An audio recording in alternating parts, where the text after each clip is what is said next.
وہ اپنا فیصلہ سنا چکی تھی۔ تیرا باپ بھی کرے گا یہ شادی، اچھی بات ہے، پھر ان سے ہی کروا دے۔ فاطمہ کی بات پر وہ پہلو بدل کر رہ گئی۔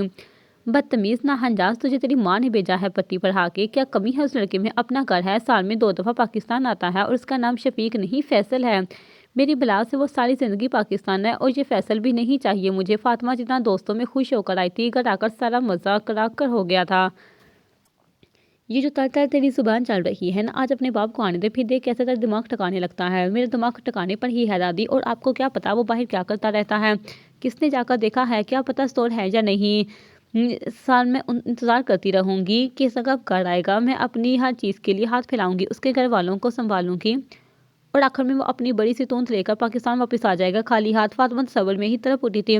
مجھے شوہر چاہیے، پیکٹ میں آنے والا مسالہ نہیں، جسے میں حسب ضرورت استعمال کر کے تھوڑا اگلی دفعہ کے لیے رکھ لوں۔ دادی نے چونکا سر اٹھایا۔ کیا؟ ہائے بے شرم، شرم کے لیے کیسے منہ پھاڑ کر بولے جا رہی ہے؟ یہ زبان بھی اسے اتنی لمبی ہو گئی ہے، کل کو سسرال گئی تو کیا حشر کرے گی بیچاروں کا؟ تو پھر بچا لے ان بیچاروں کو مجھ سے دادی۔ فاطمہ نے ایک نیا مشورہ اپنی دادی کو دیا۔ شوہر نہیں، کوئی فلمی ہیرو ڈھونڈ رہی ہے، اس سے اچھا رشتہ نہیں ملنا فاطمہ۔ ہماری تو قسمت ہی پھوٹ گئی جو ان لڑکی سے رشتہ آیا ہے، اور اسے نخرے سوچ رہے ہیں۔ ہیرو نہ صحیح پر زیرو بھی نہیں چاہیے دادی، ایسا نہ ہو کہ میری زندگی کا ویلن ہی بن جائے۔ فاطمہ خبردار، جو اب میری زبان کے خلاف ایک لفظ بھی نکالا۔ دادی میں نے کوئی گستاخی نہیں کی، بس اپنی رائے دی ہے۔ جوانی کا زہر ہے تیری رگوں میں، اللہ کرے تیرا جیسا ہی شوہر ملے تجھے جو دن رات تجھ پر سوالات کی توپیں کھولے۔ فاطمہ نے جٹ سے دادی کی بات پر آمین کہا۔ جب دفعہ ہو تو نہیں سدھرنے والی، آج کے بعد تیری شادی کے معاملے میں میرا کوئی عمل دخل نہیں، جو تیرے نصیب میں آئے بھگتنا خود۔ فاطمہ جانتی تھی اب اس گھر میں اس پر زمین تنگ کر دی جائے گی۔ ڈائننگ ٹیبل پر آج معمول سے ہٹ کر ایک خاص سا اہتمام تھا۔ کچن سے آتی خوشبوؤں میں مسالے کی تیز لہر اور گھر کے گوشے گوشے میں گلی ہوئی محنت کی مہک تھی۔ ولیجہ نے دل سے کھانا بنایا تھا، جیسا ولیجہ نے دل سے ہی نہیں، دل کے لیے بھی۔ ماز کے لیے پہلی بار ولیجہ نے کوفتے بنائے تھے۔ ماز کو کوفتے بہت پسند تھے۔ ولیجہ نے پوری کوشش کی تھی کہ وہ کوفتوں کے ساتھ انصاف کر سکے۔ اب یہ تو ماز نے ہی بتانا تھا بعد میں کہ وہ ایسا کر سکی یا نہیں۔ ولیجہ نے اپنی زندگی میں پہلی بار اتنی دیر تک آئینے کے سامنے وقت گزارا تھا کہ دوپٹہ کیسے لپیٹوں کہ وہ نظر ہٹنے نہ دے۔ اس نے نیلے رنگ کا ہلکے کام والا فراک پہنا تھا، بال سلیقے سے کندھوں پر ڈلکے تھے، مگر سر پر دوپٹہ لیا ہوا تھا۔ دوپٹے کی باریک لیس اس کی پیشانی کے کنارے کو نرمی سے چھو رہی تھی۔ آج تو وہ دل تھامے بیٹھی تھی، نگاہیں جھکی ہوئی تھی، مگر نظر بار بار اس طرف اٹھ رہی تھی جہاں وہ بیٹھا تھا، اور وہ جیسے وہ دنیا بھول چکا تھا۔ ہاتھ میں پکڑے چمچ نوال لیتے لیتے بس وہیں رک گیا۔ نظریں ولیجہ کے چہرے پر ٹھہر گئی۔ اسے نہار رہا تھا جیسے وہ چہرہ کوئی کتاب ہو جس کا ہر لفظ محبت میں ڈوبا ہو۔ اس کی نظریں ولیجہ کے انداز پر، دوپٹے کی لہر پر، لبوں کی خاموش مسکراہٹ پر، اور آنکھوں میں چھپی اس دھڑکن پر جیسے سب کچھ پڑھ رہی تھی۔ یہ سالن کس نے بنایا؟ اس نے کوفتوں کی طرف اشارہ کیا، مگر آنکھیں اب بھی وہی تھی ولیجہ پر۔ آپ کی بیگم نے سرکار کب سے کچن میں کھڑی چھوٹی چھوٹی گولیاں بناتی پاگل ہو رہی تھی۔ جواب براق نے دیا تو ماز نے ٹیبل کے نیچے سے اس کے پیر پر پیر مارا۔ میری بیوی کا مذاق اڑایا تو تیرا منہ بھی کوفتے جیسا نظر آئے گا۔ ماز کی دھمکی پر ولیجہ کو حوصلہ تو ہوا، مگر نظر سالن کے ڈونگے پر ہی تھی۔ کب ماز سالن ڈالے گا اور کوئی تاثر دے گا؟ وہ مار تجسس کے اپنے ہاتھ مروڑ رہی تھی۔ ماز بخوبی ولیجہ کی کیفیت کو سمجھ رہا تھا۔ ماز نے ہر چیز چھوڑ کر سب سے پہلے کوفتے ہی ڈالے، اور پھر اس کے بعد وہ کسی بھی چیز کو کھانے کے قابل ہی نہیں رہا۔ سب سے پہلا مرحلہ کوفتوں کو توڑنا تھا۔ ماز کی بہت کوشش اور جدوجہد کے باوجود بھی ٹوٹنے کے ہی نہیں دے رہے تھے۔ ولیجہ میری جان، ان کو توڑنے کے لیے کوئی ہتھوڑی بھی رکھ دیتی ساتھ، مجھ سے تو نہیں ٹوٹنے یہ۔ ماز نے ہلکی سی سرگوشی میں اس کے کان کے پاس کہا تو ولیجہ نے پہلے پلیٹ کو دیکھا، پھر کوفتوں کو۔ مارے خجالت کے اس کا چہرہ پھیکا پڑ گیا، آنکھوں میں نمی اور ہونٹوں پر نادم سی کپکپاہٹ۔ اٹس اوکے بیبی، تم رونے والا منہ تو مت بناؤ، میں کوشش کرتا ہوں نا ان کو توڑنے کی۔ ولیجہ کا اترا ہوا لہجہ ماز سے کہاں برداشت تھا۔ تو اپنی بیبی کو بولو پہلے پکانا تو سیکھ لے، یہ تجھے کسی کے سر پر ہی مارنے پڑیں گے۔ براق ماز کی سائٹ پر بیٹھا ساری باتیں سن رہا تھا، اپنی ٹانگ اڑانے سے باز نہ آیا۔ اس کی بات پر ماز نے چمچ روک لیا اور ایک لمبی سانس لی۔ براق، ماز نے آہستہ سے اس کی طرف دیکھا، تو باز آ جائے تو بڑا احسان ہوگا، ورنہ اگلا کوفتہ تیرے منہ میں ٹھونس دوں گا بغیر توڑے، جیسے ہی ہے میں کھا لوں گا۔ اس کے لہجے میں محبت ہی اپنائی تھی، جیسے کہنا چاہتا ہو کہ اگر ساری دنیا بھی ان پر تنقید کرے اس سے فرق نہیں پڑتا، بس وہ رنجیدہ نہ ہو۔ ماز نے آخرکار ہمت کی اور پہلا نوال پیٹ سے اٹھایا۔ کوفتہ قابو میں تو آ گیا، مگر اس کی نرمی ماز کی ہمت کی طرح ڈونوال ڈول تھی۔ پہلا ہی لقمہ حلق سے نیچے لے جانا ماز کے لیے جیسے کوئی پہاڑ سر کرنے جیسا ہو گیا۔ اس نے نوالا چھپایا تو کوفتے کی ساخت نے مزاحمت کی۔ ماز کی آنکھوں میں پانی سا چمک اٹھا، مگر وہ ضبط کر گیا۔ چہرے کی رنگت ہلکی گلابی سے سرخ ہونے لگی۔ سبحان جو خاموشی سے سارا منظر دیکھ رہا تھا، خاموش نہ رہ سکا۔